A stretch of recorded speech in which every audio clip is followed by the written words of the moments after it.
Begin with developing news in the East Bay now. Several Antioch and Pittsburgh police officers have been arrested in connection with an 18-month-long FBI investigation into an alleged criminal network of law enforcement officers.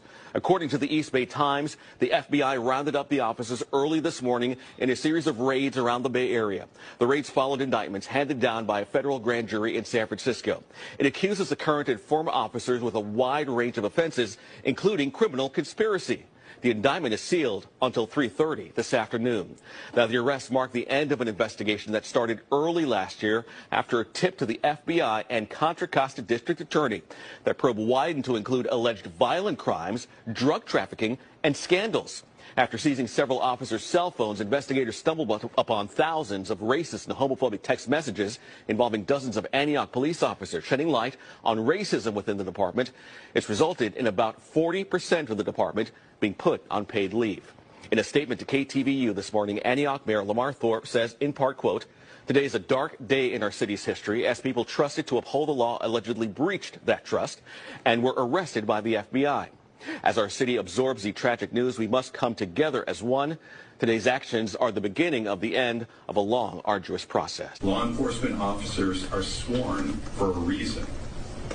We bear a tremendous responsibility to police our communities lawfully and in keeping with the Constitution. Antioch officers Eric Rombo and Devin Wenger accused of violating the rights of suspects by using excessive force or less lethal weapons and bragging about it in text. Wenger and former Antioch officer Daniel Harris also accused of conspiring to distribute anabolic steroids. Antioch Canine officer Morteza Amiri charged with sharing photos of dog bite victims and tallying up those incidents as trophies. Ex-Antioch and Pittsburgh officer Timothy Manley Williams charged with manipulating a wiretap operation by calling a target of the case and destroying the cell phone of someone recording an arrest with a police dog.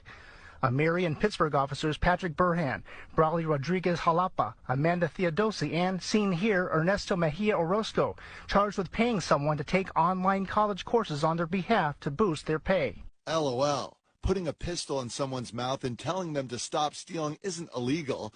It's an act of public service to prevent further victims of crimes. That is a text message allegedly sent from one Antioch police officer in 2020 to another. One of a number of text messages found in one of 4 unsealed indictments released on Thursday by the United States Attorney's Office. Let me be clear. Color of law violations will not be tolerated. That from FBI Special Agent in Charge Robert Tripp, referring to someone in an official position who deprives someone else of their constitutional rights, which is what is being alleged in many of these documents. The indictment describes how defendants boasted about their illegal uses of force in text messages between one another. Within these 4 indictments, 9 sworn police officers and 1 community officer with not only the Antioch Police Department, but the Pittsburgh Police Department as well.